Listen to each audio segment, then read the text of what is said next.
Hey guys, tonight we begin our journey through the sprawling, dusty, and often quite snack-deprived saga of the United States. You probably won't survive this, but not because of war or disease. No, your downfall will likely come from eating salted fish for 3 straight months and realizing the local plants are out to get you. So, before you get comfortable, take a moment to like the video and subscribe, but only if you genuinely enjoy what I do here. And if you're still awake, tell me where you're listening from and what time it is for you right now. Now, dim the lights, maybe turn on a fan for that soft background hum, and let's ease into tonight's journey together. You step off the boat and immediately regret everything. Your boots are soggy. The air smells like wet bark and nervous ambition. The 1607, and welcome to Jamestown. Your new neighbors are mostly gentlemen who packed more ruffled collars than shovels. And your job? Trying not to starve. You trudge across soil that's more swamp than solid ground. And if the mosquitoes don't get you, the lack of potable water just might. Still, you build. Slowly. Painfully. Crooked wooden huts lean into each other like sleep-deprived toddlers. The local Powhatan people watch you from the trees, confused and mildly annoyed. You're building too close. You're chopping down too much. One day they offer corn. Big, golden, warm corn, and the next they vanish like a forest ghost. You try your hand at farming, but you've never actually farmed anything. Your garden is a disaster. You're growing mud. Your fingernails are permanently brown. You start trading axes for food, then beads, then buttons. You learn that diplomacy isn't a treaty. It's your last clean shirt. The winter hits harder than you expect. Cold, wet, dragging days blur together. You try boiling your shoes. They taste like defeat. A rat scurries into your tent. You debate it. Hunger wins. Back in London, folks are romanticizing the new world. Over here, you're inventing a new culinary category called barely edible. One guy tries to eat his gloves. You swear off fashion forever. Then comes spring, and with it, tobacco. Sweet, cursed tobacco. Some smart settler figures out how to grow it well. And suddenly the colony smells like a giant smoldering cigar. You plant rows upon rows. You get your hands dirty on purpose now. Tobacco becomes money. You become slightly less hungry. But peace? That's still elusive. A skirmish breaks out after someone misunderstands a ceremonial dance. You realize quickly that in America, dancing is often dangerous. You befriend a translator, a young woman named Pocahontas. She laughs at your pronunciation of squirrel. You try to explain pudding. She is unimpressed. Historians still argue whether she genuinely liked the colonists or just found you all a bit pathetic. You survive another year. Your hut doesn't leak anymore. You've learned to say yes with a nod and please stop aiming that at me with just your eyebrows. Progress. There's a man named John Smith. He talks a lot, writes even more, claims he was rescued by Pocahontas.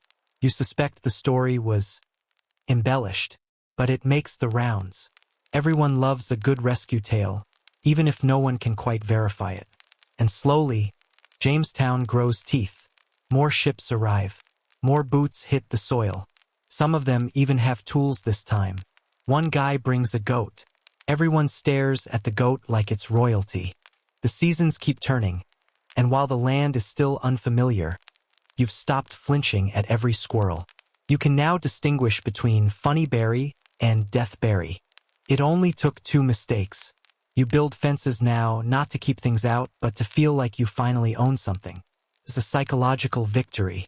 You don't own the land, of course, but your tomato plants don't need to know that. As night falls, you sit by a flickering fire, gnawing on something vaguely meat-like. Above, the stars sprawl in chaotic indifference. You're exhausted, half dreaming, still slightly itchy from whatever lives in your bedding. But you're still here, not a hero. Your hands are calloused now. You don't even notice the blisters anymore. It's the 1620s, and the Virginia colony has settled into something disturbingly close to routine, at least for you tobacco cake survivors. But up north, a different kind of madness is brewing. Cold madness, Puritan madness, Mayflower madness. You squint across the Atlantic and see a ship bobbing toward the unknown. On board, a boatload of religious outcasts, separatists. They call themselves. They left England to escape persecution, which is ironic because in about 10 years, they'll be persecuting just about anyone who breathes wrong. But hey, fresh start. They land in December because clearly no one involved in this plan had access to a calendar. Plymouth Rock is not an actual rock, by the way. It's a marketing scheme invented over a century later. Historians still argue whether the Pilgrims even saw a rock at all, or just some very confused oysters. Anyway, you're suddenly there, on that cold, brutal shoreline. Your shoes crunch over frozen seaweed. The air is so sharp it could slice bread. You're part of this absurd little band trying to build a town with zero experience, 3 hammers, and a Bible for architectural guidance. The first thing you do is start praying. The second is coughing. Everyone coughs. A lot. By spring, half the group is gone. The rest of you are running on dried peas and blind hope. Then, just when you think the story might end here, you meet Tisquantum. You call him Squanto because apparently you can't pronounce anything properly. He speaks English, having previously been enslaved, shipped to Europe, escaped, and somehow made his way back home. Basically, he's seen more of the world than anyone in your village combined. He teaches you how to plant corn by burying fish with the seeds. You're skeptical until it works. You all celebrate like you just invented electricity.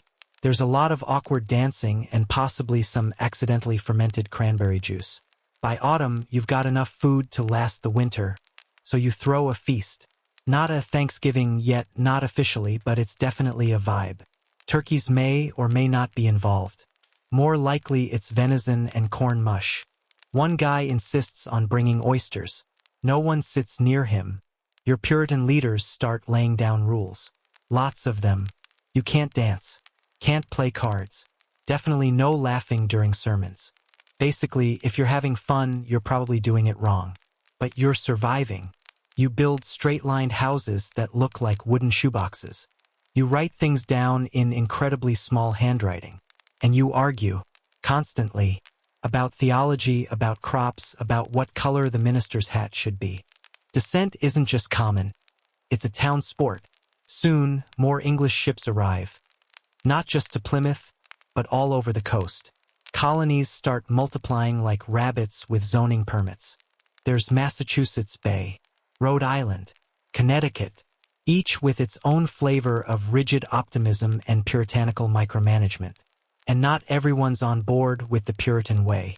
A guy named Roger Williams gets kicked out of Massachusetts for being too tolerant, which is wild. He starts his own colony, Rhode Island, where people are allowed to be different without being immediately exiled or accused of witchcraft. Revolutionary stuff. Speaking of which, and Hutchinson.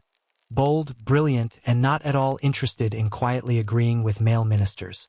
She starts hosting Bible studies in her house. Big mistake. Well, bold mistake. She gets banished. Growing tobacco is labor-intensive. And this is where things get darker. Indentured servants, poor folks from Europe, start arriving by the boatload. You work them hard. Too hard. Some run. Some revolt. Others die. But even that brutal system isn't efficient enough for the landowners. So, by the 1640s, enslaved Africans are being brought over in chains.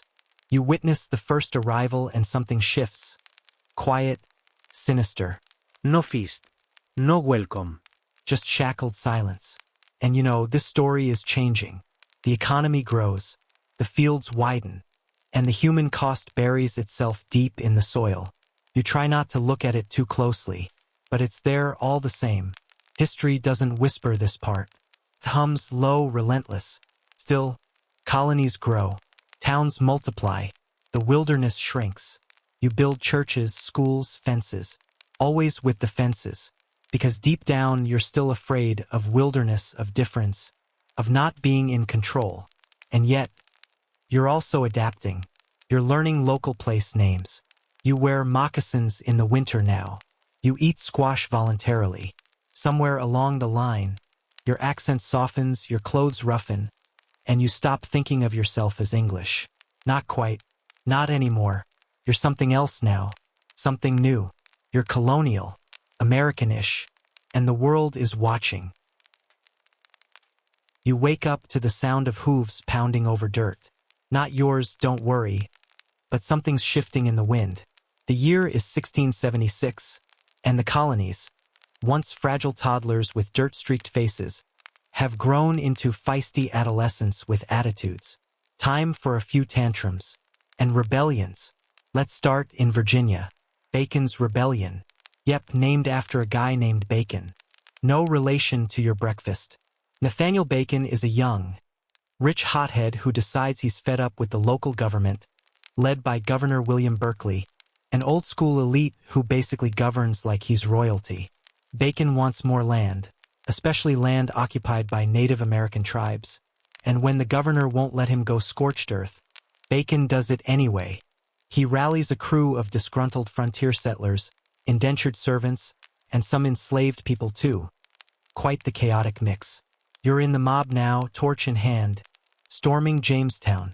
It's smoky, it's lawless, it's unhinged. You torch the Capitol. Yes, the Capitol. Welcome to America's first rebellion. And then Bacon dies of dysentery. Just like that, the rebellion fizzles. But the fear lingers. Plantation elites realize, whoa, mixed-class uprisings? That's not ideal. So they begin shifting toward a model of racial hierarchy, codifying slavery more strictly. It's not about fairness. It's about control. Meanwhile, the North is having its own meltdown. Cue Salem, Massachusetts. Witch trials. You know this one. It starts in 1692 with a few girls having weird fits. The local doctor, instead of diagnosing them with boredom or winter cabin fever, says, witches. Definitely witches. You're in the courtroom now, watching as neighbors accuse each other over land disputes, awkward glances, or owning one too many cats. 19 people are hanged. One is pressed to death with rocks. Historians still argue whether it was mass hysteria, ergot poisoning, or a town-wide drama spiral gone nuclear. One thing's clear. This is the downside of a theocracy with too much spare time. By the end of the century, though, the colonies have calmed down just enough to start thinking bigger. Trade is booming. The triangle trade, specifically, a dark triangle connecting Europe, Africa, and the Americas. You export tobacco, rum, and sugar. You import enslaved Africans. It's profitable, brutal, and deeply entangled with every barrel of molasses and cotton bale you're stacking. You walk through a bustling port. Maybe Boston, maybe Charleston. The docks reek of salt and sweat. Ships groan with cargo. Merchants bark deals. Young men run between taverns with the kind of swagger only 1700s hipsters can pull off. You're part of something growing, restless, uneven, ambitious. And yet cracks are forming. You start to resent England a little. Not loudly, not yet, but taxes are annoying. Governors appointed from afar feel out of touch. And why should a guy sitting in London tell you how to live on land he's never seen? You sip your ale at the local tavern and mutter about liberty, without really knowing what it means yet. But it's a good word. Tastes like independence served warm. Religious movements surge, too. The first Great Awakening hits in the 1730s and 1740s like spiritual lightning. Traveling preachers like George Whitefield scream salvation from the hillsides. People faint, cry, speak in tongues. You find yourself swaying in a crowd, unsure whether you're converted or just dehydrated. This revival cuts through class lines. It brings people together. It also makes the older churches nervous. Historians still argue whether the awakening was more about God or gossip. But either way, it makes you feel something. Something alive. New colleges pop up. Princeton, Brown, Dartmouth, meant to train ministers, but they'll end up producing revolutionaries. Because here's the thing. When people learn to think for themselves, they start asking dangerous questions. So you sit on your porch in your creaky chair, staring into a sky too big to cage. You listen to the murmurs. The year is 1763, and you're standing in the eerie silence after a long, brutal war, the French and Indian War, to be exact. You didn't fight in Europe, but you definitely saw the chaos here on colonial soil. British redcoats, colonial militias, and native allies collided with French forces all across the continent. And though the British technically won, the air doesn't exactly feel victorious. Feels expensive. See, wars come with bills. Big ones. King George III is now eyeing the American colonies like they're a piggy bank. You, by the way, are the piggy. So what happens next? Taxes, baby. The Sugar Act, the Stamp Act, the Townsend Acts, all introduced to get the colonies to cough up some coins. You try to stay chill about it. It's just a few pennies here and there. But then they tax your newspapers, your legal papers, even your playing cards. That's just rude. And worse, no one in London asks your opinion. No taxation without representation. You mumble into your tea. That phrase is going to be everywhere soon. You're not alone. Across the colonies, people start forming secret clubs, Sons of Liberty. They call themselves. You join one, mostly because the meetings involve a lot of yelling and beer. You listen to guys like Samuel Adams stir the room into righteous anger. You practice your angry mob face in the mirror. It's pretty convincing. Then comes the Boston Massacre in 1770. You're there, sort of, maybe in the alley, maybe behind a barrel. British soldiers, feeling cornered, fire into a crowd. 5 colonists die. You hear whispers that it was self-defense. You also hear it was cold-blooded murder. Historians still argue which is true, but the headline says, massacre, and that's what people remember. 3 years later, you're on Griffin's Wharf in Boston. Night air, sea salt, smell of tea, lots of it, hundreds of crates. You and the crew, dressed as Mohawk warriors, not very convincingly, climb aboard British ships and dump 92,000 pounds of tea into the harbor. Just plop. Tea everywhere. The Boston Tea Party is less of a party, more of a soggy protest. Parliament is not amused. They respond with the coercive acts. You call them the intolerable acts because, yeah, they're intolerable. Boston's port is closed. The local government is basically dissolved. British soldiers can crash in your home whenever they want. You suddenly have a lot of unexpected roommates. You and other colonists start gathering. First Continental Congress, then a second. You talk strategy. You send polite letters to the king. Dear sir, we're upset respectfully. The king ignores you. And then it happens. April 19th, 1775. You're asleep. A knock at your door. The regulars are coming. Someone shouts. You grab your musket. Lace up your boots. March through the dewy grass to Lexington. It's still dark when you get there. Redcoats approach. A shot rings out. No one knows who fired it. Historians still argue. But it's enough. The American Revolution has officially begun. You spend the next few months in the mud, in the trees, behind stone walls. You're fighting what feels like an unwinnable war. But hope arrives in the form of a man with dramatic posture and fabulous hair, George Washington. He's not just tall and stoic. He's magnetic. He turns ragtag farmers into an army. You march with him. You freeze at Valley Forge with him. You dodge cannonballs with him. And then, one humid summer in 1776, you hear whispers from Philadelphia. Thomas Jefferson has been working late nights, quill in hand, scribbling something big, something bold. On July 4th, the Declaration of Independence is adopted.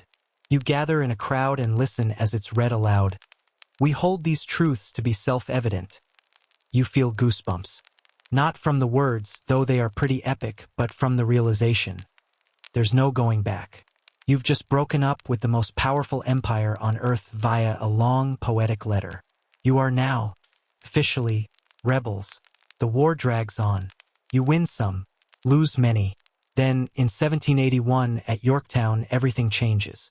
With help from the French, yes, the French, you trap British General Cornwallis. He surrenders. The war ends. You're free. Well, kind of. Now what? So, you're free, but now comes the hard part. Freedom sounded romantic during all those candlelit speeches and battlefield charge moments. But building a brand new country from scratch? Not exactly on your resume. There's no blueprint, no user manual. Just 13 states full of loud opinions, deep grudges, and zero chill. They're a hot mess. States act like separate countries. Congress can't tax. There's no executive branch, no federal court system. If a state decides to ignore a law, well, you can't really do much. Imagine trying to organize a potluck and every guest brings napkins. That's your government. By the late 1780s, it's clear something has to change. You're invited to a constitutional convention in Philadelphia. The vibe? Sweaty, tense, paranoid. The windows are nailed shut to keep eavesdroppers out. Inside, 55 delegates argue over everything from representation to slavery to whether the president should wear a crown. Seriously, that was a real suggestion. Thankfully, shot down fast. George Washington, predictably, presides over the whole thing like the calmest dad at the family barbecue. James Madison, short, brainy, kind of twitchy, does most of the writing. The final result? The U.S. Constitution, signed in 1787. You read it aloud and think, okay, this could work. Checks and balances. 3 branches. A Bill of Rights to keep people from totally losing it. But not everyone's sold. Anti-federalists are out here yelling that the federal government is going to stomp on personal liberty. Federalists shoot back with the Federalist Papers, sharp essays that feel like the 18th century version of a podcast comment war. Eventually, enough states ratify and boom, Constitution activated. You feel something you haven't felt in a while. Optimism. George Washington becomes the first president in 1789. No one runs against him because, well, who would? He's like if Morgan Freeman and Captain America had a baby. Calm, decisive, terrifyingly good at awkward silences. He sets the tone for what a president should be, neutral, dignified, and very into powdered wigs. You help establish new departments, Treasury, State, War. Alexander Hamilton steps in as Treasury Secretary and starts throwing out big, bold ideas. National Bank? Yes. Assuming state debts? Absolutely. Tariffs and taxes? You groan, but okay, fine. Not everyone loves Hamilton, especially Thomas Jefferson, who wants a smaller government, more farming, and fewer urban elites. The two bicker so much they accidentally create the first political parties. Federalists, Hamilton, versus Democratic Republicans, Jefferson. Historians still argue if this was a brilliant evolution or the beginning of America's ongoing group chat meltdown. Meanwhile, life outside the Capitol is, how do we say this politely, wild. The Whiskey Rebellion erupts in 1794 because frontier farmers are mad about a tax on their beloved moonshine. You watch Washington personally lead troops to shut it down. Yes, the actual president. On a horse, in full uniform, absolute main character energy. And then the French Revolution hits. You feel for the French, liberty, equality, guillotines, all that jazz. But America decides to stay neutral. Washington warns in his farewell address, 1796, to avoid entangling alliances. Also, he subtly tells political parties to chill. No one listens. You blink, and now there's a new president, John Adams. Super smart, super awkward, loves rules. His presidency is chaotic, alien and sedition acts, beef with France, people screaming about free speech. You kind of miss Washington's majestic silences. Then comes the election of 1800, a drama-filled showdown between Adams and Jefferson. Jefferson wins, barely. The peaceful transfer of power feels like magic. You sigh with relief. Maybe this democracy thing might actually stick. Under Jefferson, you get the Louisiana Purchase, 828,000 square miles for just $15 million. That's like buying a Tesla for $100. You're not even sure what's out there, so you tag along with Lewis and Clark on their expedition west. You battle mosquitoes, marvel at the Rockies, meet Sacagawea, and realize just how massive this country might become. By now, it's the early 1800s and you feel the momentum. Towns grow. Roads stretch west. Steamships start chugging along rivers. People are calling this era the American experiment. You smirk because, yeah, it's messy, unstable, occasionally ridiculous, but it's starting to feel real. Of course, nothing stays chill for long. Tensions with Britain flare again. They're seizing American ships, impressing sailors, aka kidnapping them into service. You feel your fists clench. The War of 1812 is declared. You march back into battle, muttering, "Didn't we already win this one?" Spoiler. It's complicated. You burn. You get burned. Looking at you, Washington, D.C. But somehow you endure. Andrew Jackson becomes a national hero at the Battle of New Orleans, even though the war technically ends before the fight. Oops. By 1815, the war is over, and you realize something stunning. You survived round 2 with Britain. You're still here. Now, finally, you get to ask yourself, what kind of nation will America become? The fires of war have cooled, and you're stretching into something people are now calling the era of good feelings. Sounds cozy, right? But let's be real, it's not all hammocks and lemonade. Sure, there's a sense of national pride post-war of 1812, but underneath that red, white, and blue quilt, trouble's already knitting itself together. You look around, and what do you see? A booming economy. For one, cotton is king in the South thanks to Eli Whitney's cotton gin, which, by the way, turns the whole slavery question into a ticking time bomb. Up north, factories are multiplying faster than conspiracy theories on the internet.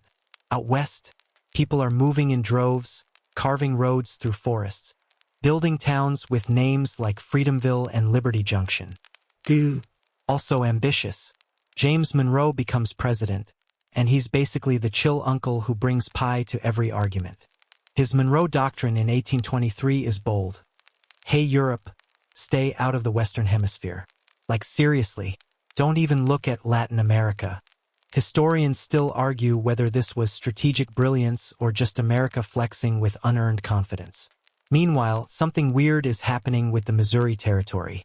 It wants to join the Union as a slave state. Cue the screaming.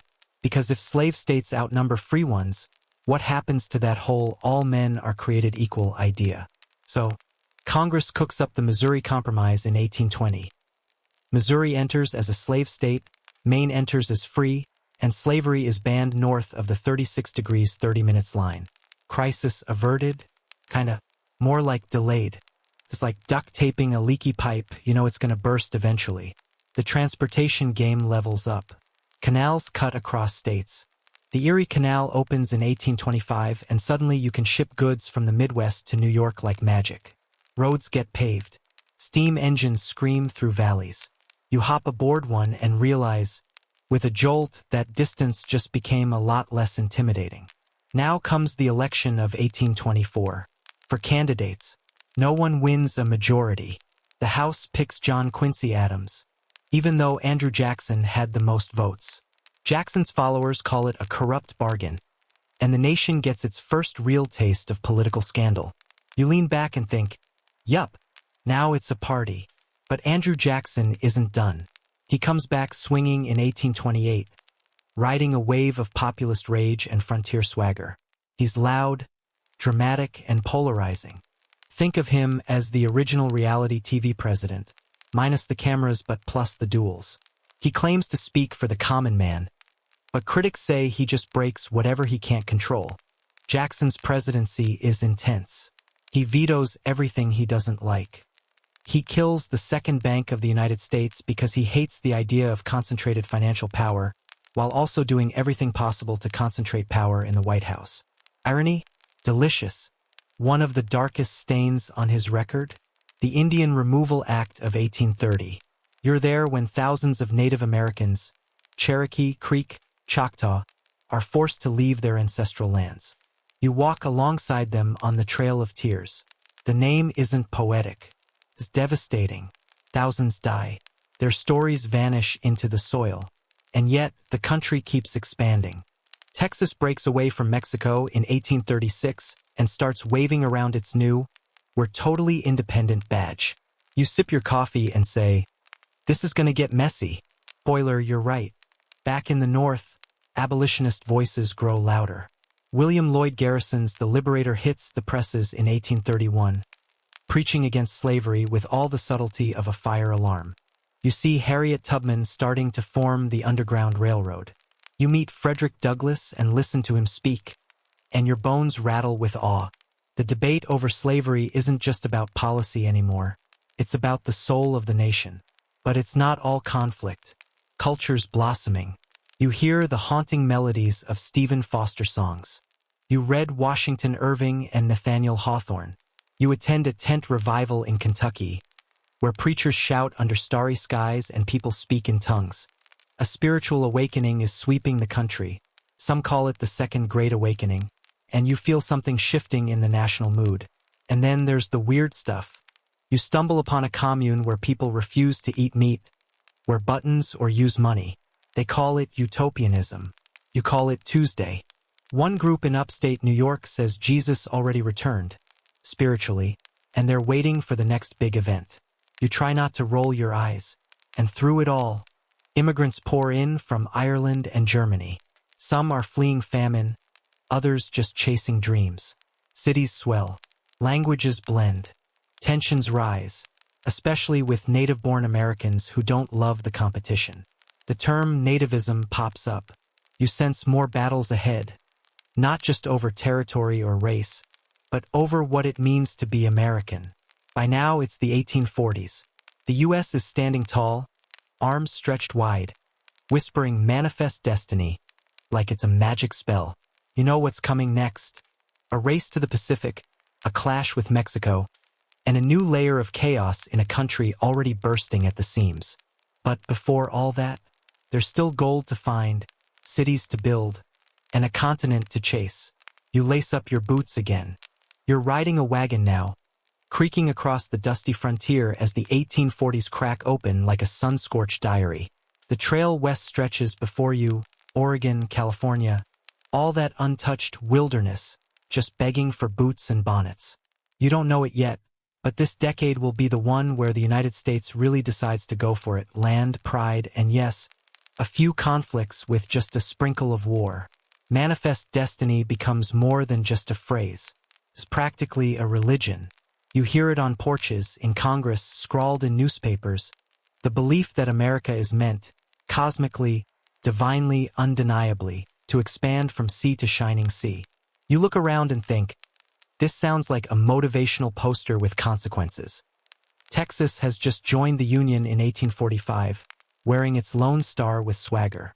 But that swagger pokes a hornet's nest. Mexico isn't thrilled. After all, Texas used to be theirs, and now it's, well, someone else's. Enter the Mexican-American War. You march alongside young soldiers into dusty towns. Watch artillery turn adobe into rubble, and see flags raised over cities you've never heard of before this moment. The U.S. wins the war because of course it does. In the Treaty of Guadalupe Hidalgo, 1848, Mexico cedes a staggering amount of land, California, Arizona, New Mexico, and more.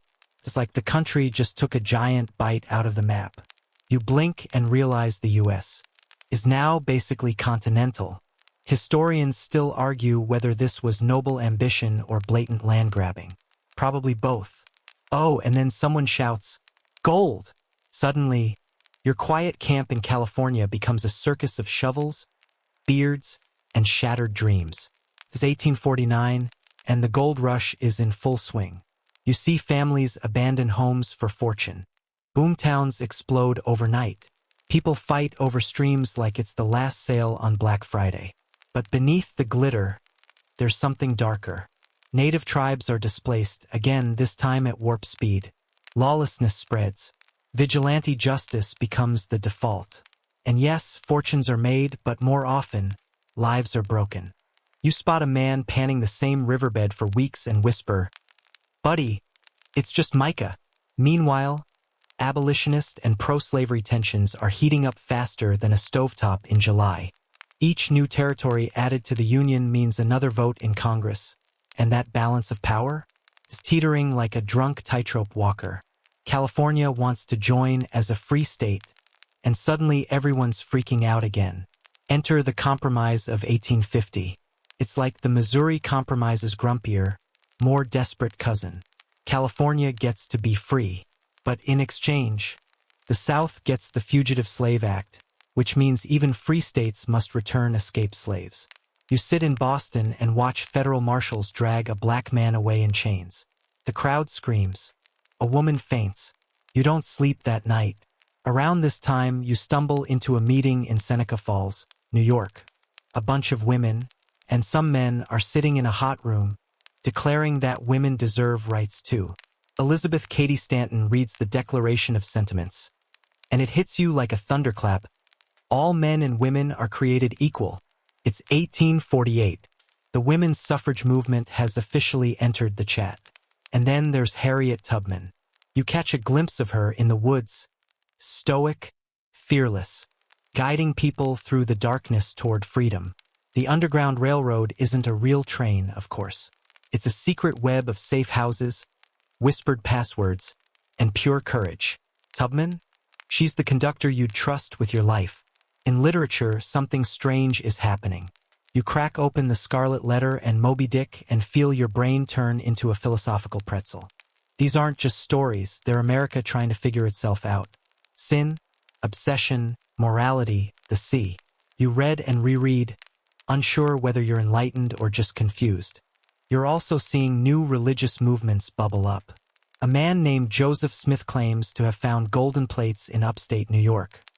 He founds the Church of Jesus Christ of Latter-day Saints, Mormonism, and his followers face intense persecution. You travel with them to Utah, where they carve a community out of dry rock and salt. The nation is pulsing with energy, yes, but it's also splintering. Sectionalism is the word of the day. North versus South. Industry versus agriculture. Abolition versus tradition. You overhear someone say, "If this keeps up, we're heading for a break." You nod slowly, watching the clouds gather. And just when you think the country might hit pause, here comes Kansas. The Kansas-Nebraska Act of 1854 lets settlers decide whether to allow slavery in their new states. Sounds democratic, right? Except it turns Kansas into a bloodbath. Bleeding Kansas, they call it. Neighbors shoot neighbors. Churches burn. This isn't policy. This is war on a small scale. You press your back to a barn wall, heart racing, wondering how a ballot box turned into a battlefield. But people still believe, still dream, still build. Railroads cross deserts. Telegraph lines hum with invisible words. Inventions buzz from drawing boards to reality. The country is a mosaic of contradictions. Bright ideas and brutal truths stitched together with optimism and denial. You sit by a campfire one night, somewhere on the prairie. Coyotes howl. A young man strums a banjo. A woman reads aloud from Uncle Tom's cabin, and everyone grows quiet. The book has become a phenomenon. Paints slavery not as abstract politics, but as real pain. Real people. Real injustice. And now you feel the divide widening. A crack in the nation's foundation. Just a hairline, but deepening with every heartbeat.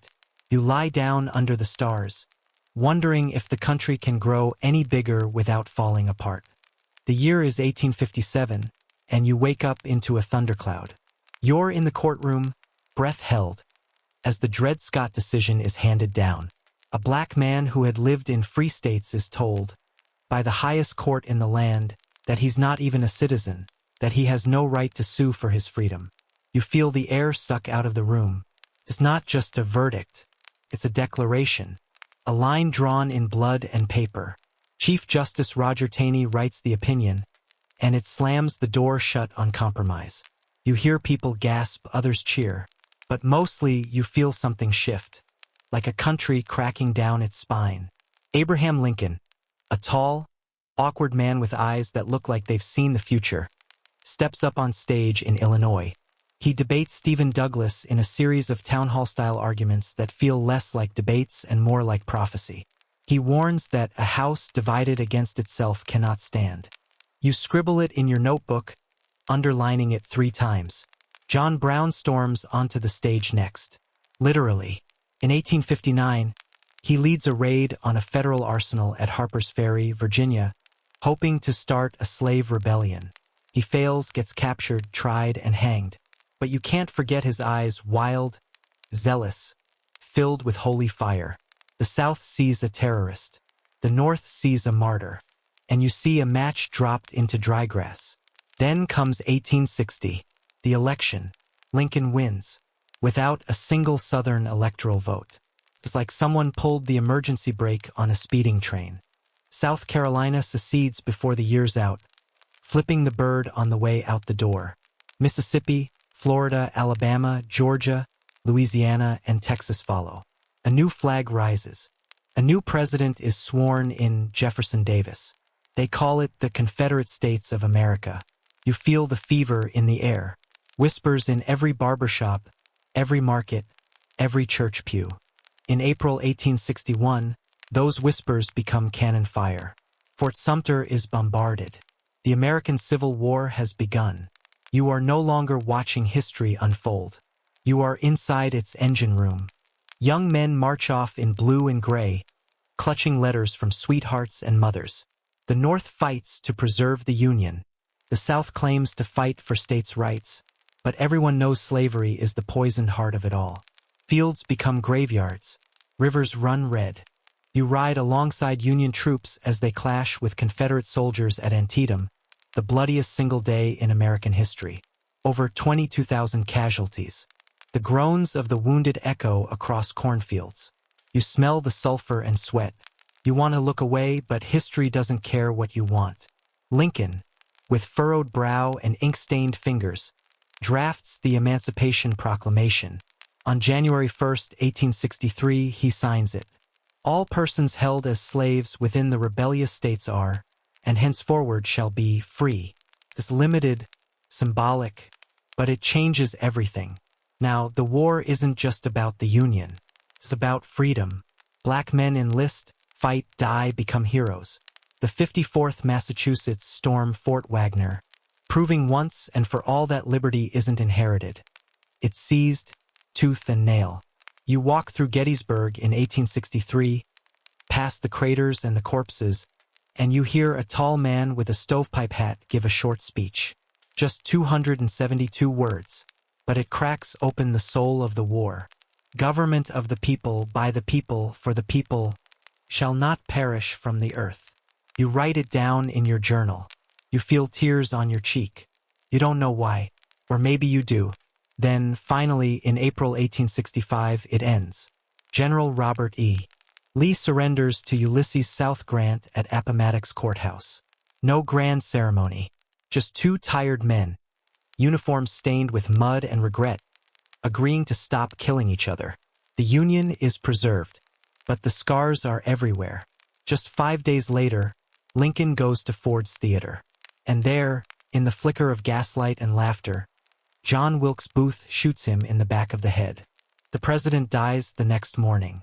Bells toll across the nation. Even the South mourns. You stand in the crowd as the funeral train passes by. You swear you've never seen so many people cry. And yet, life stumbles forward. Slavery is officially abolished with the 13th Amendment. You see the ink dry and feel something monumental click into place.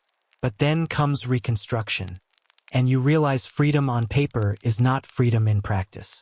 The South is broken, economically, socially, spiritually. Federal troops occupy it. Carpetbaggers arrive, and so do new black politicians, preachers, and teachers. Schools are built. Freedmen's bureaus offer aid. Hope flickers in dusty church basements and one-room classrooms. But resentment brews. The Ku Klux Klan slithers into the vacuum. White supremacy regroups, hides behind hoods and torches. Black voters are threatened. Laws are twisted into chains. Sharecropping becomes slavery with paperwork. Reconstruction lasts barely a dozen years. By 1877, it ends with a backroom political deal. Federal troops leave the South. And just like that, the new South is born. Same hatred, new paint. Still, not everything is lost. The country is changing again. Fast. Railroads now stitch coasts together like steel veins. Factories sprout like weeds. Immigrants pour into Ellis Island, chasing dreams they stitched into their pockets. You lean against a post on a windy Chicago street and look around. A young man with soot on his face sells newspapers. A little girl holds her father's hand, staring at skyscrapers that rise like promises. The Civil War nearly ended the American experiment. But somehow it's still breathing. You wake up on an April morning in 1861, and the echo of cannons from Fort Sumter thunders through your dreams. It's no longer speculation, no longer whispered tension. Civil war has officially begun. You stand by the shores of Charleston Harbor, the salty wind tugging at your coat, and you can feel the ground hum beneath your feet, like the continent itself is gasping for air. The North and South, two halves once bound by a common declaration, now stare each other down as enemies. The South, calling itself the Confederacy, sets up its capital in Richmond, Virginia. It's all polished rhetoric and firebrand pride, but at its core lies the preservation of a way of life powered by slavery.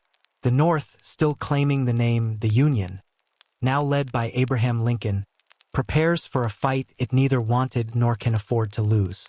You drift through smoky battlefields with names you'll never forget: Bull Run, Antietam, Gettysburg.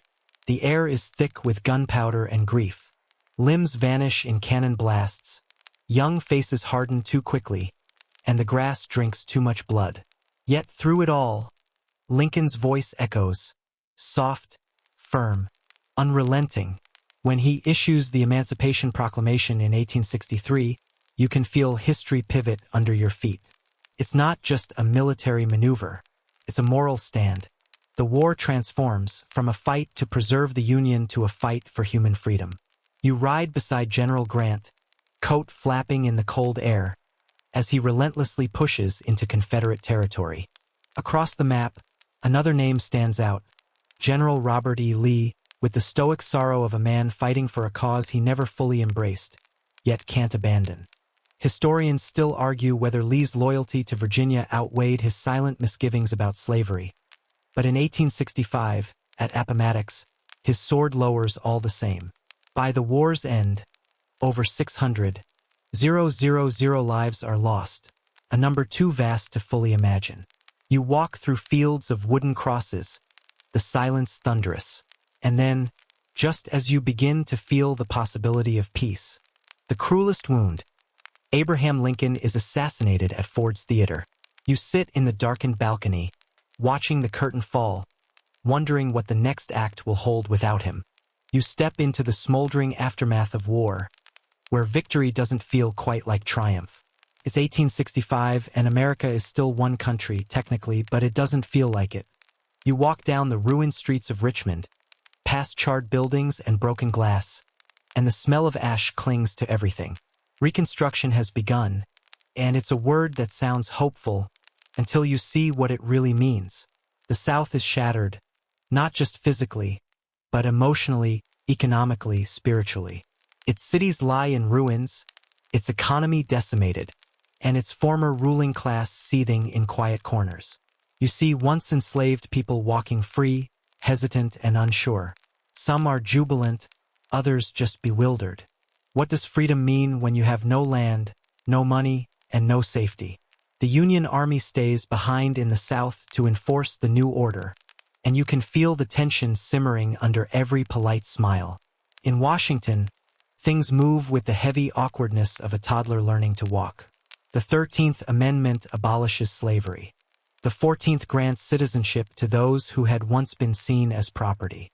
The 15th gives black men the right to vote, at least on paper. You see black politicians rise in the South, men like Hiram Revels, the first black U.S. senator, take office with trembling pride. But the backlash begins before the ink dries. You sit in dusty town halls as black codes are written, laws designed to maintain white control under a new name. The Ku Klux Klan, born in the shadows of Tennessee, rides at night in hoods and silence, spreading terror with a crooked sense of justice. You grip the edges of your chair as President Andrew Johnson, Lincoln's successor, fumbles through Reconstruction with all the grace of a wet sock. Historians still argue whether he was actively sabotaging civil rights or just wildly incompetent, but the results speak for themselves. By the late 1870s, Reconstruction fizzles into compromise. Federal troops withdraw, white power structures return, and the Jim Crow era creeps in like mold after rain. You watch as progress recedes under a wave of voter suppression, segregation, and legal loopholes so infuriatingly clever you almost have to respect their pettiness. But the nation grows anyway because America's weird like that. You ride the Transcontinental Railroad, completed in 1869, watching planes vanish into mountain tunnels, where workers, many of them Chinese immigrants, lay track through sweat and dynamite. The journey from coast to coast, which once took months by wagon, now takes just days. It's all part of something bigger, manifest destiny. The belief that America is meant to stretch from sea to shining sea. A phrase that sounds beautiful until you realize what it costs. You visit Native American lands, where treaties are signed with handshakes and broken with shrugs. The Great Plains become a battlefield. The Battle of Little Bighorn in 1876 is one such moment, where Sioux warriors, led by Crazy Horse and Sitting Bull, defeat General Custer's forces. It's a rare victory, a flash of hope. But you know how this ends. By the 1890s, the buffalo are gone, the reservations are drawn, and the native nations, proud, complex, ancient, are boxed into corners on maps. As the century winds down, you squint toward a glowing skyline. Cities are rising, factories, smokestacks, tenements stacked like Lego bricks. You smell steel, hear the clang of machines, and feel the buzz of industrial America waking up. It's loud, dirty, and relentless, but it's also the new heartbeat of the country. You're now wandering the filthy, bustling streets of 1890s New York, and wow, this is not your quiet countryside America anymore. You dodge horse-drawn carts, hear children hawking newspapers, and pass under laundry lines strung between tenements like urban spiderwebs. Industrialization has hit the gas pedal, and the country is transforming faster than it can catch its breath. Factories churn out steel, textiles, and chemicals, while immigrant workers, fresh off the boats from Italy, Ireland, Germany, Russia, and China, scramble for jobs in space. You squeeze into a cramped apartment with 6 strangers who barely speak the same language, and you all take turns sleeping in shifts because there's only one bed.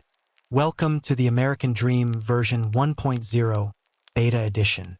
You see children working 12-hour shifts in textile mills, their tiny fingers nimble enough for delicate tasks, their eyes already dulled. Labor reform? Please, not yet. Wealth piles up in towers owned by Carnegie, Rockefeller, and J.P. Morgan, names that sound like luxury brands now but were once flesh-and-blood tycoons with mustaches and a casual disregard for anti-monopoly laws. This is the Gilded Age, and historians still argue whether it was a golden time wrapped in corruption or a corrupt time wrapped in gold. Probably both. You peer into Tammany Hall, the corrupt political machine of New York City, where favors are bought like candy, and elections are massaged with free beer and forged ballots. Meanwhile, out west, the frontier officially closes in 1890, according to the U.S. Census Bureau. You visit ghost towns where once busy gold rushers drank, gambled, and occasionally remembered to mine something. You watch Buffalo Bill's Wild West show rewrite reality into saloon-friendly entertainment, complete with cowboy shootouts, noble savages, and an overly dramatic theme song that doesn't actually exist yet but might as well. The nation is bursting at its seams, and its attention turns outward. You board a ship to Cuba, where the Spanish-American War is just kicking off in 1898. America gets involved after the mysterious explosion of the USS Maine, though scholars still debate whether it was an attack or just really bad engineering. Either way, the newspapers scream for war, and you follow troops through tropical jungles and mosquito-plagued camps. You watch Teddy Roosevelt charge up San Juan Hill with the swagger of a man auditioning for a Marvel origin story. The U.S. defeats Spain with shocking ease, and suddenly, America owns Puerto Rico, Guam, the Philippines, and a brand new identity as a budding empire. So much for that whole freedom and democracy vibe. You talk to Filipinos who thought they'd be liberated, only to find themselves facing American troops instead of Spanish ones. Spoiler, they're not thrilled. You return stateside to find a country now aware of its global muscle, but still deeply fractured at home. Women are organizing for the right to vote. You attend a rally led by Susan B. Anthony, her voice trembling with both age and righteous fury. Suffragettes march through the streets, pelted by eggs and insults but undeterred. You can almost feel the tide turning. Meanwhile, Booker T. Washington and W.E.B. Du Bois debate how best to elevate Black Americans in a society that still sees them as second-class citizens. One advocates vocational training and patience. The other demands civil rights and higher education. Now, historians still argue which strategy was more effective, but in the moment, both seem essential, like two lungs breathing the same heavy air. The 20th century is at the doorstep, and you can feel its weight. New inventions, telephones, automobiles, electric lights, start to reshape daily life. You see Edison flipping switches and Ford assembling cars faster than logic should allow. It's exciting. It's overwhelming. It's also, if you're paying attention, kind of dangerous. Because underneath the innovation and nationalism and industrial might is a world increasingly divided by class, race, gender, and ideology. And it's all barreling toward something big. You can feel it in the hum of the city, the tension in the South, and the restless, unpredictable mood of a nation that just discovered its own power and has no idea what to do with it. You're back in the saddle, figuratively at least, as you ride the wave of post-war America into the 1950s. Cue the jazz records, chrome-trimmed Cadillacs, and an alarming number of casseroles made with canned soup. After the Second World War, the United States emerges not just victorious, but towering, a global superpower in a world where Europe is still busy stitching itself back together. At home, you can almost smell the optimism baked into the fresh asphalt of the new interstate highways. The economy is booming. Soldiers are coming home. Suburbs are sprouting like dandelions, and the baby boom is well underway. You might even hear the click of a brand new television remote, an invention that feels absurdly futuristic to folks who remember the Depression. Life is good, at least for some. You see, while the surface of 1950s America gleams like a brand new refrigerator, underneath simmers a stew of contradiction. Racial segregation is still deeply entrenched, especially in the South. Women, after stepping into the workforce during the war, are being gently but firmly nudged back into homemaking. And the ever-present cloud of Cold War paranoia casts long shadows over backyard barbecues and cheerful jingles. The Cold War is not just a global chess match between the U.S. and the Soviet Union, it's an entire mood. You're expected to believe in the American dream while simultaneously prepping your fallout shelter. Air raid drills in schools, duck-and-cover videos, and the constant hum of suspicion make life feel like one long, anxious game of espionage-themed musical chairs. Historians still argue whether this era should be remembered as the golden age of American confidence or the high point of delusion. The Marshall Plan, NATO, and the founding of the United Nations all speak to America's newfound role as the world's hall monitor. Yet, McCarthyism rears its paranoid head at home, turning neighbor against neighbor and smearing reputations with all the subtlety of a pie fight. But there's also Elvis. In your sleepy mental theater, the king himself shakes his hips onto the national stage, scandalizing television audiences and electrifying teenagers. Rock and roll is more than just music. It's a cultural tremor signaling deeper shifts ahead. You're seeing the cracks in the polite facade of 1950s America, hairline fractures that would widen dramatically in the decade to come. Television is no longer a novelty. It's a cultural force. Lucille Ball becomes a household name. Edward R. Murrow starts to chip away at McCarthy's fear tactics with pointed journalistic poise.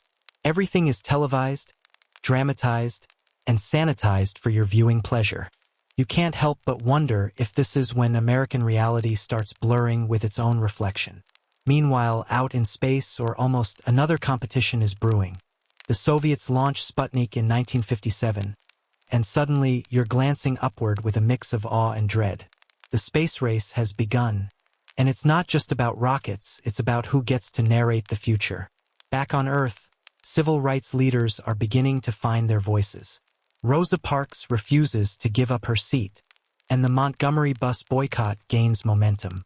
You feel it, a slow but powerful rumble of resistance growing from the ground up, as everyday people dare to imagine a more just version of America. So here you are, nestled in the complexity of the 1950s, where optimism hums in your ears like a doo-wop chorus, and unease lurks just behind the curtain. You're living in a time when frozen dinners promise a utopian future and conformity is the unspoken rule of suburban paradise. But don't get too comfortable.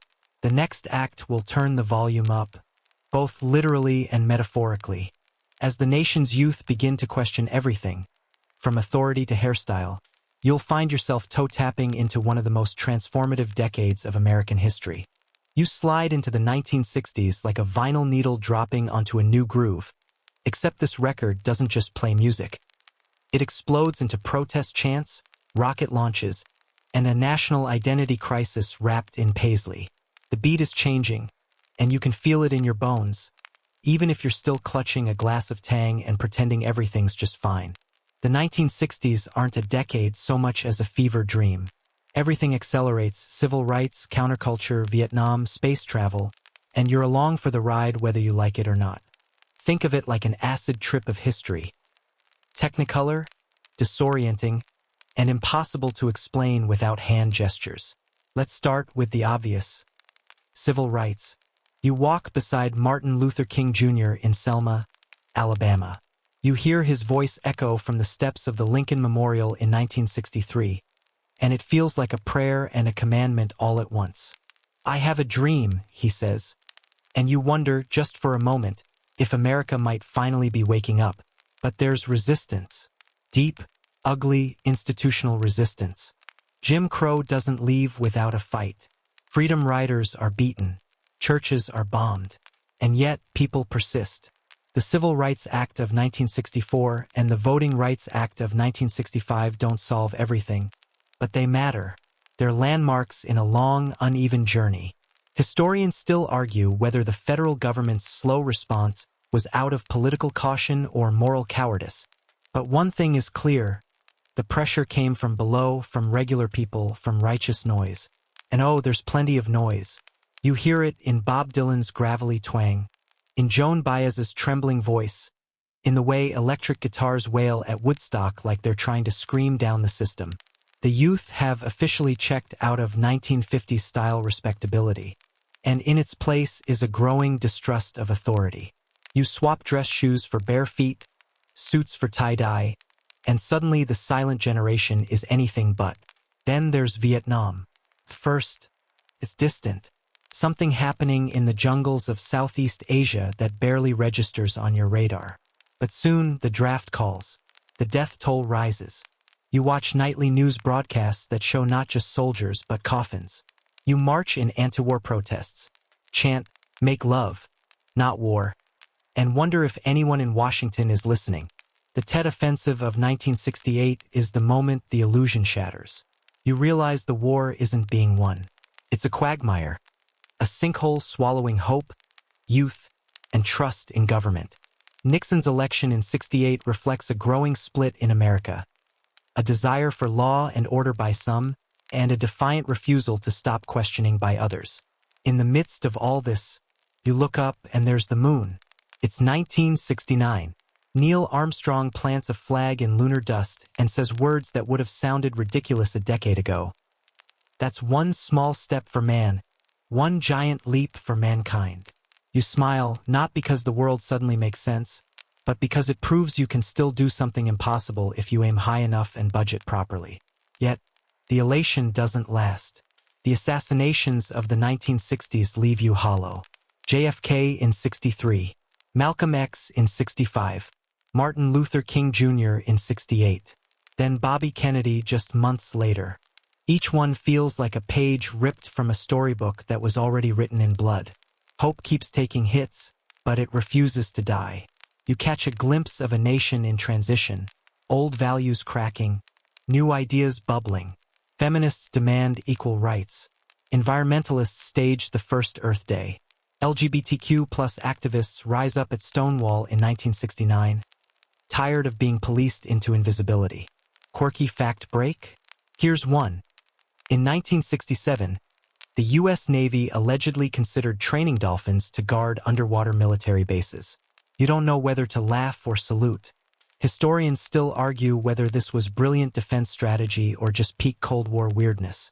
Meanwhile, pop culture has become political culture. You watch Star Trek boldly go where no man has gone before and realize it's secretly preaching unity. Muhammad Ali refuses the draft. Charles Schultz introduces Franklin, the first Black Peanuts character.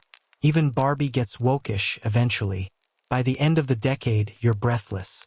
The old America has been shaken, stirred, and stage-dived into a muddy music festival. The fabric hasn't ripped completely, but the seams are stretched. Still, as you sit with your thoughts, feet dusty from marches, head echoing with slogans, heart battered but stubbornly beating, you know something irreversible has happened. This isn't just social change. It's a cultural reset, and there's no going back. You step into the 1970s feeling like a house guest after a wild party. The glitter's gone, the music's faded, and you're surrounded by the hangover of a decade that tried to change everything. You're not sure if the revolution succeeded or if it just slipped out the back door in bell-bottoms and a leather vest. It's 1970 and Nixon is still in charge. You remember that face, square, jowly, like someone who thinks smiling costs extra. His big idea? Vietnamization. Basically, he wants to hand the war back to South Vietnam and sneak out quietly. Only problem? Quiet isn't Nixon's style. He expands the war into Cambodia, sparks even more protests, and next thing you know, Kent State. For students shot dead by the National Guard during a peaceful demonstration. You don't forget the image. A girl screaming over a body on the pavement. America feels like it's protesting itself into a mirror. At home, things are shifting in weird, wonky ways. Stagflation becomes the word of the day, high inflation and stagnant wages. It sounds like an economic joke with no punchline. Gas prices spike. You wait in lines stretching around corners, wondering how a country that put a man on the moon can't get fuel to the pump. Watergate is where everything breaks. You watch it unfold like a slow-burn thriller with a twist you saw coming. Nixon's people break into Democratic headquarters at the Watergate Hotel. First, it's brushed off. But reporters, those pesky, unpaid overtime types, dig. Bob Woodward and Carl Bernstein of the Washington Post keep at it until the whole mess unravels. Tapes, lies, cover-ups. It's like watching someone dig their own grave with a golden shovel. By 1974, Nixon becomes the first U.S. president to resign. You feel something between vindicated and exhausted. Gerald Ford steps in and pardons him. You blink. People are furious. Ford's approval rating drops faster than disco's reputation in the 80s. But let's talk disco anyway. Yes, while the political world stumbles, pop culture shimmies into sequins. You walk into Studio 54 and boom, mirror balls, platform shoes, and a haze of glitter and questionable decisions. Donna Summer's singing, the Bee Gees are wailing falsettos, and for a hot minute, everyone forgets about oil shortages and impeachments. Until, of course, disco crashes under the weight of its own sparkle, culminating in the infamous 1979 Disco Demolition Night, where rowdy fans blow up disco records in a baseball stadium. Historians still argue whether it was a backlash against a genre or a coded cultural revolt. Maybe both. Either way, you tuck away your bell-bottoms just to be safe. Meanwhile, the feminist movement rolls into its second wave. You hear the words, "the personal is political," and suddenly everything makes sense. Women push for equality in the workplace, for control over their own bodies, for the simple right to be taken seriously. Roe v. Wade passes in 1973, legalizing abortion nationwide. It's monumental and massively controversial. You're in a tug-of-war between progress and pushback. Not to be outdone, the LGBTQ+ community keeps pushing too. After Stonewall, there's momentum. Pride marches begin, and though acceptance is slow and often painful, the conversation is alive now. It won't be silenced again. Now, let's drift towards something a little fringier. You're not imagining things. There really was a U.S. government project called Project Stargate in the 70s, attempting to harness psychic powers like remote viewing for espionage. Yup, the CIA tried to weaponize mind reading. You almost want to applaud the creativity until you remember taxpayers were footing the bill. Again, in 1976, America celebrates its bicentennial. 200 years of existence. Flags everywhere. Red, white, and blue everything. You take a bite of a star-shaped cupcake and feel conflicted. On one hand, there's a sense of awe, 2 centuries of grit, growth, and reinvention. On the other, there's the looming question, for whom has this freedom really worked? Race relations are still rough terrain. Affirmative action policies gain traction, trying to level the playing field, but not everyone's thrilled. Busing becomes a battleground as cities attempt to desegregate schools by transporting students to different districts. You sit next to a kid on a yellow school bus wondering why the grown-ups can't figure out how to be fair without dragging children into the mess. Foreign policy, still complicated. After Vietnam ends in 1975, the U.S. tries to reset its image, but then comes Iran. In 1979, the Islamic Revolution takes down the Shah, a U.S. ally. Protesters seize the American embassy in Tehran and take 52 hostages. You watch helplessly as they're held for 444 days. It's a national humiliation, and it costs Jimmy Carter re-election. You know what else is introduced in the 70s? The personal computer. Clunky, beige, and about as powerful as a modern microwave, but it's the beginning. You tinker with an early Apple or Commodore, not knowing this awkward machine will one day replace almost every gadget in your house, and also become the place where you lose entire weekends scrolling memes. By the decade's end, there's a collective sigh of relief. You survived Watergate, gas lines, polyester, and the cold sting of disillusionment. You look around and realize America has changed, again. The ideals of the 60s were tested, and while some survived, others were swallowed by compromise, scandal, and fatigue. Still, you keep moving forward. You've got a Walkman now. You're listening to Fleetwood Mac while the Cold War simmers in the background like an unwatched pot about to boil over. You're not sure what's coming in the 1980s, but hey, at least you made it through the 70s in one piece. Mostly. You wake up in the 1980s and everything is louder, literally and metaphorically. The hair is bigger, the music's sharper, the colors are radioactive, and the country?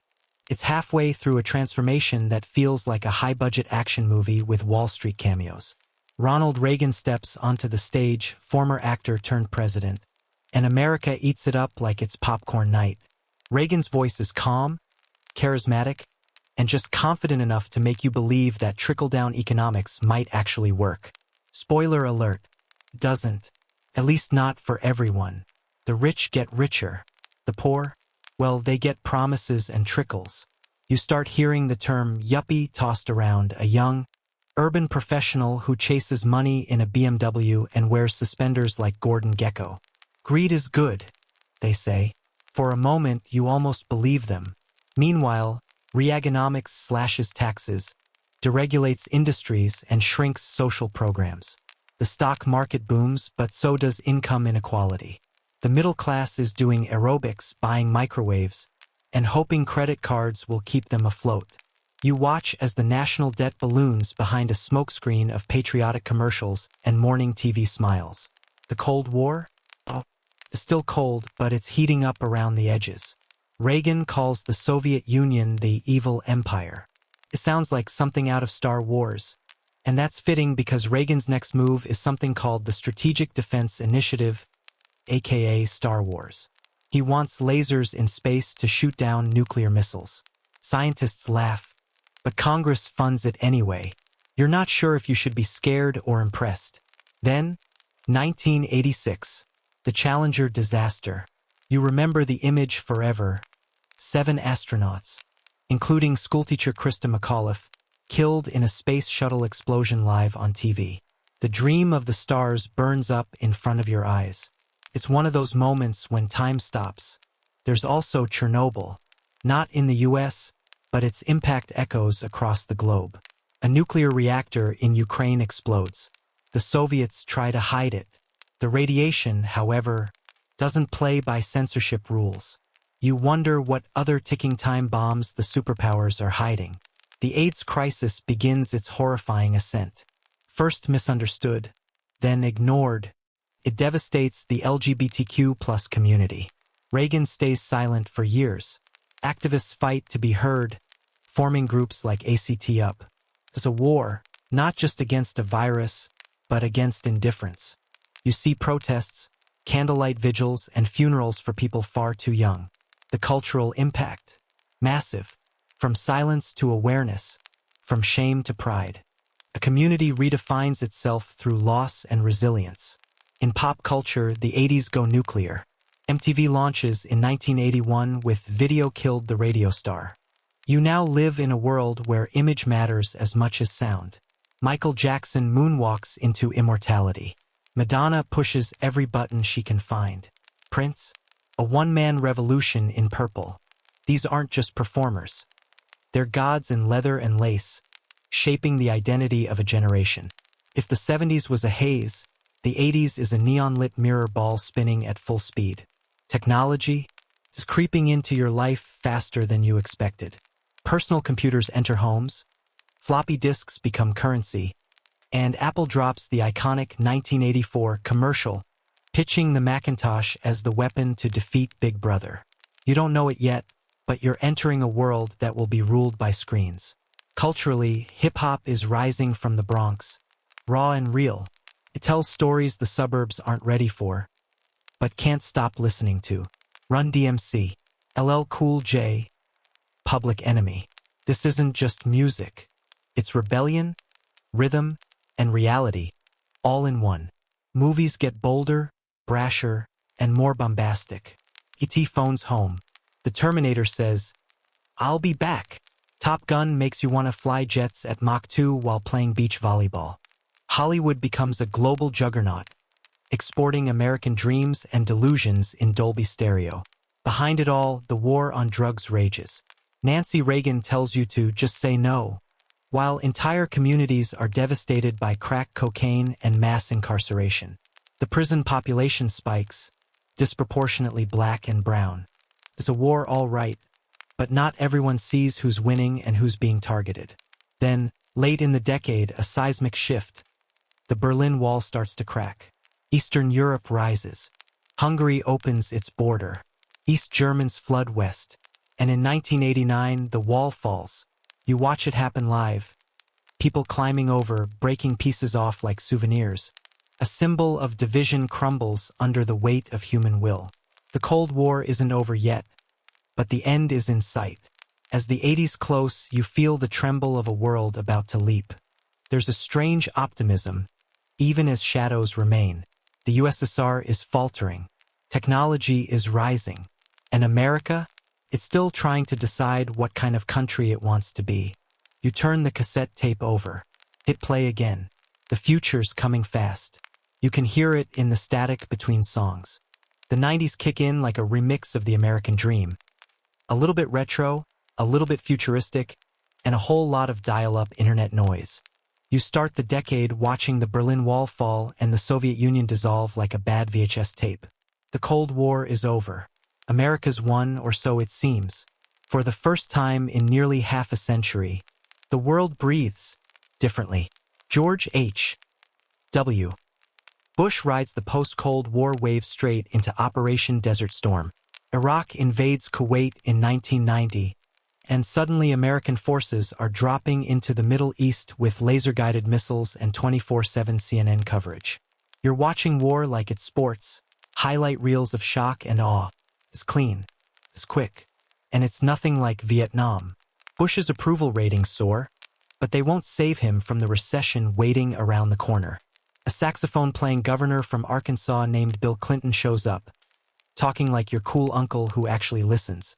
He plays Heartbreak Hotel on the Arsenio Hall show, rocks out in Ray-Bans, and talks about building a bridge to the 21st century. He defeats Bush with charisma, a little scandal, and a whole lot of economic anxiety. America is ready for a new narrative. The economy, it begins to sizzle. The internet is no longer a whisper in a lab. It's dial-up in your living room. OLCDs rain down like confetti. You've Got Mail becomes a cultural reset. Silicon Valley starts birthing tech giants in garages. Amazon sells books online.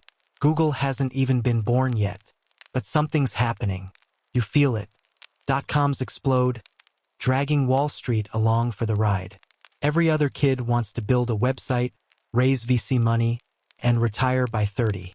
Napster disrupts the music industry. You're downloading songs at 5 kb/s while praying no one picks up the landline. It's messy, magical, and it smells like the future. But the 90s aren't all glow-ups and gigabytes. Los Angeles burns after the Rodney King verdict. For white cops, caught on camera beating a black man, walk free. It's not the first time. It won't be the last. But this time it's on tape. America is forced to reckon with itself again. Racism didn't die in the 60s. It just got better at hiding. Clinton's presidency is a high-wire act.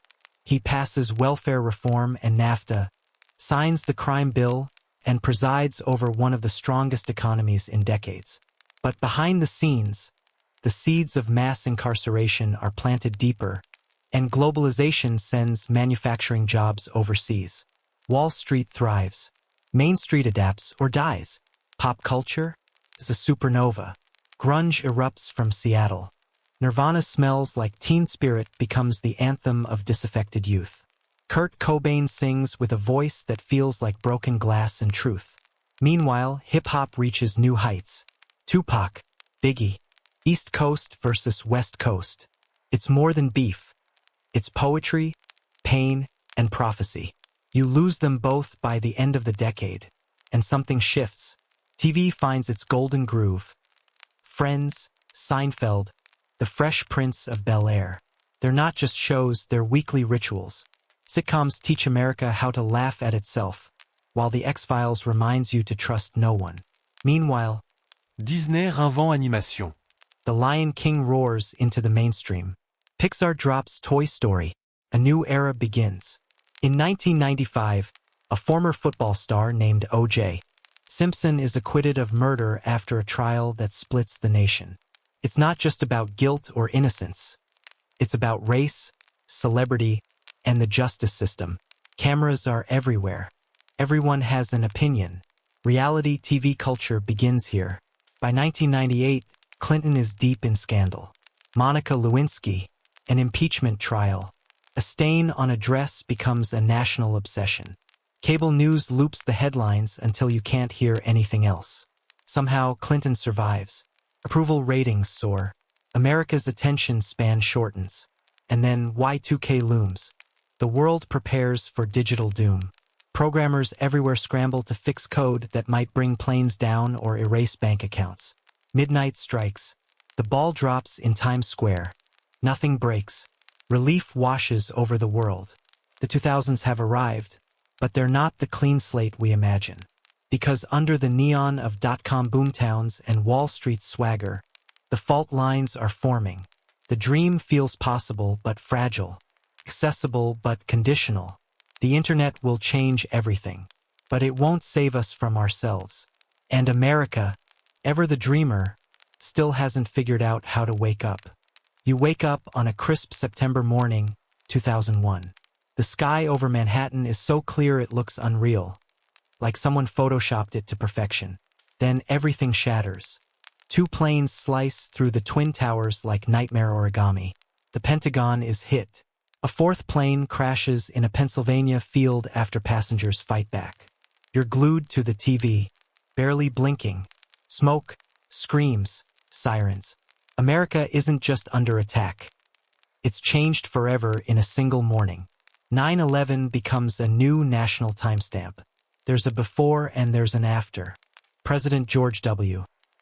Bush stands at ground zero, megaphone in hand, promising justice. The country unites in a way it hasn't since World War II. But fear sits just beneath the surface. The U.S. invades Afghanistan within weeks, chasing the ghost of Osama bin Laden. It's called the War on Terror, but it'll morph into something much murkier. Iraq, weapons of mass destruction, that's the line. You hear it on repeat. Bush, Cheney, Rumsfeld, Powell, they sell the war like a product. Saddam Hussein is captured. The mission is declared accomplished. Way too early. What follows is a grinding, bloody insurgency. Troops cycle in and out. Civilians suffer. The war becomes background noise for most Americans, unless you're wearing the uniform or loving someone who does. Meanwhile, back home, Something quiet and transformative is happening. Tech explodes. Google becomes a verb. Facebook is born in a dorm room. Apple drops the iPod, then the iPhone. Suddenly, your whole life fits in your palm. You scroll, swipe, share. Everything accelerates. The way you connect, shop, work, it's evolving in real time. The internet is no longer just a tool. It's an ecosystem. YouTube launches in 2005. A cat playing piano goes viral and the game changes. Now anyone can be famous or infamous. Information flows faster than you can fact-check it. Memes, movements, misinformation, they all travel the same highway. There are no speed limits. In 2008, hope becomes a campaign slogan. Barack Obama steps onto the national stage with charisma, calm, and cadence. His story, mixed race, single mom, community organizer, feels new and electric. He speaks in full paragraphs, wears optimism like armor, and tells you, yes, we can. America believes him. He becomes the first black president. History is made. Tears are shed. For a moment, the dream feels real again. But the economy is tanking. The housing bubble bursts. Big banks wobble. Lehman Brothers collapses. The stock market spirals. Millions lose homes, jobs, savings. Words like foreclosure and bailout become household terms. Wall Street gets rescued. Main Street gets survival tips.